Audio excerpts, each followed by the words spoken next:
Glad to get a win. Glad to be 18-4. To be quite honest, didn't really like the way we came out. I didn't think we were ready to play. Thought we sleptwalked through the first 3 or 4 innings. But thought once Jacob got through the first inning, he settled in and really looked sharp. 2 through 5, and the bats woke up in the middle of the game, and obviously a lot of positives the back half. So, again, just glad to get a win and glad to be 18-4. It was a much improved start for Jacob tonight compared to last time around. So was there any adjustments that he made from last start to this one? Well, he's at his best when he's sinking his fastball at the bottom of the strike zone. And early on, he was just up and out over the plate.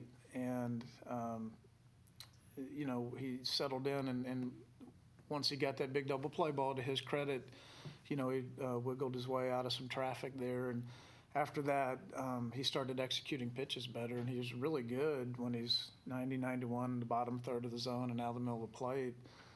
When he doesn't do that, he's not so good. So I thought he got a better feel for his changeup as this game went on as well. So that was big for him. That after the first inning was really big for him. Go ahead. Hey, Coach. Between the first and second inning with Jacob, did you notice anything different with his command overall and his pitch effectiveness? Well,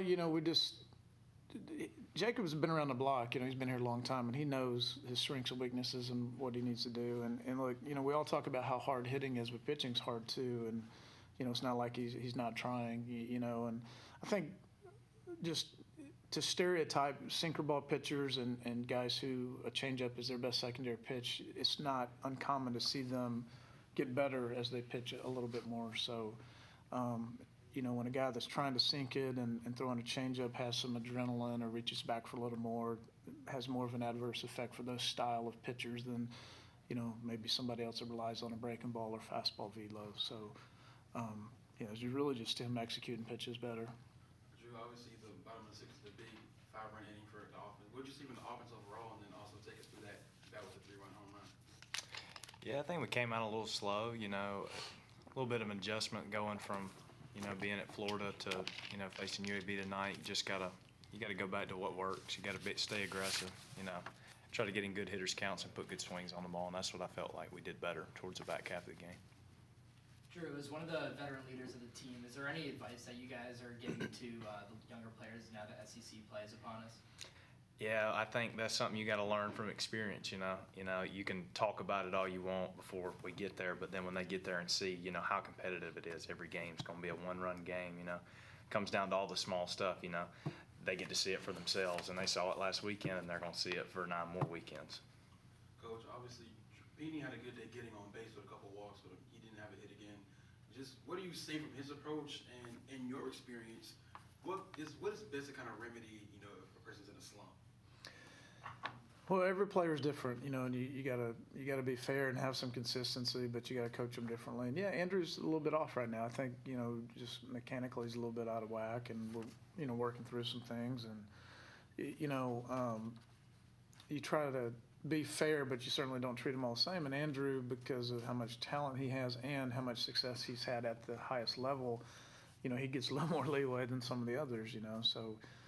I'm not sure we can be the team we want to be without him being a huge part of it. And, obviously the first 3 weeks of the season, he was a lot better than he's been the last couple of weeks, but he'll get through, and we're working through some things.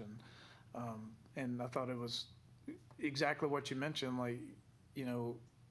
He got out twice, but he also got on base twice. And, you take a guy that's not at his best to still get on base 50% of the time. And, he can make a web gem or steal a base or score from first on a double or throw a base runner out, and that's another reason why he gets to a little bit more leash to work through some things than some of the other guys. Drew, obviously you're a veteran on this team. As somebody who's seen Pete kind of go through his struggle the past couple of weeks, or just anything you're saying to him, you kind of just like letting the coaches there or letting him work through it on his own? Yeah, that's something everybody's been through at one point in your career if you've played this long.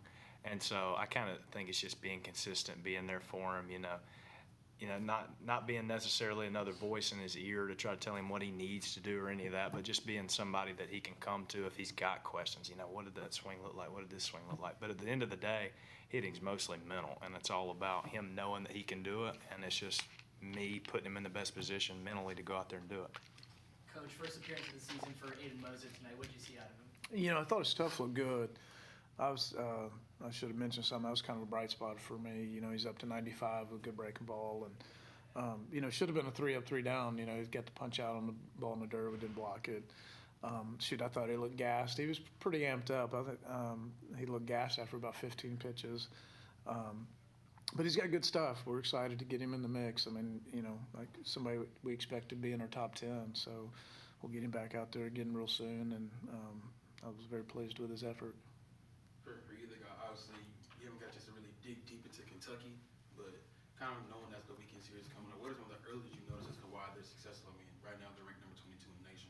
Yeah, I think they've won 14 in a row or something. Again, I haven't gotten too deep into them, but they have a sub-3 team ERA. They throw a ton of strikes. And they have a lot of experience. So you talk about an older group that throws a ton of strikes, that's winning a lot. That's a pretty good combination. So, excited to open SEC play at home. I hope everybody that's listening out there will come out and see us this weekend because we need a home field advantage like Florida had this weekend.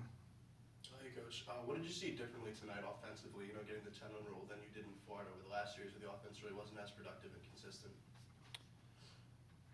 Boy, I thought we did a great job of Florida considering pitching we saw.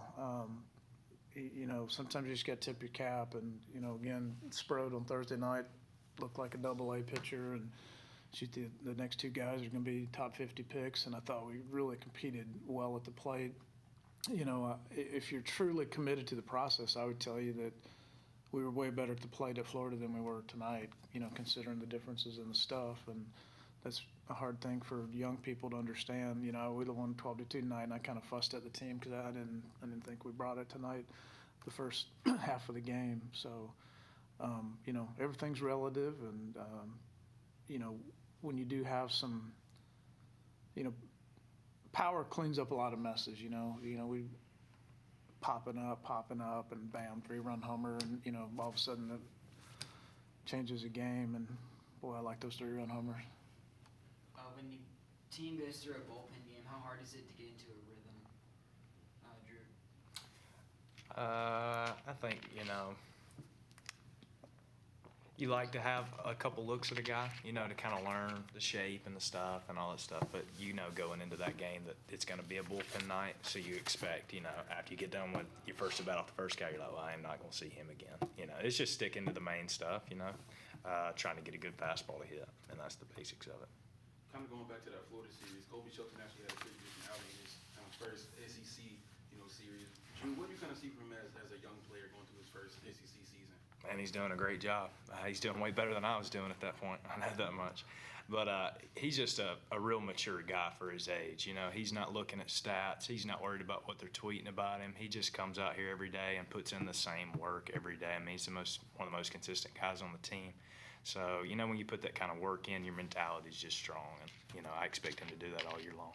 Not to compare him to other freshmen, Coach, but what did you see from Shelton as he's kind of worked his way through Florida to prepare for Kentucky? Well, I told Colby this. The most impressive thing to me for him, he's from the Tampa area, and he had the exact same body language, effort in the swing, pregame routine as he always does. And that's hard to do, man. You're 18 years old, your first road SEC series, and he had all kinds of people at the game, and he just went out and played. So that's just speaks to his maturity. That was really impressive, and I was really happy. That was a pretty cool moment for him to hit a home run down there, having all those people there. So he's doing a great job. That's it. All right. All right. Thank you all. Thank you.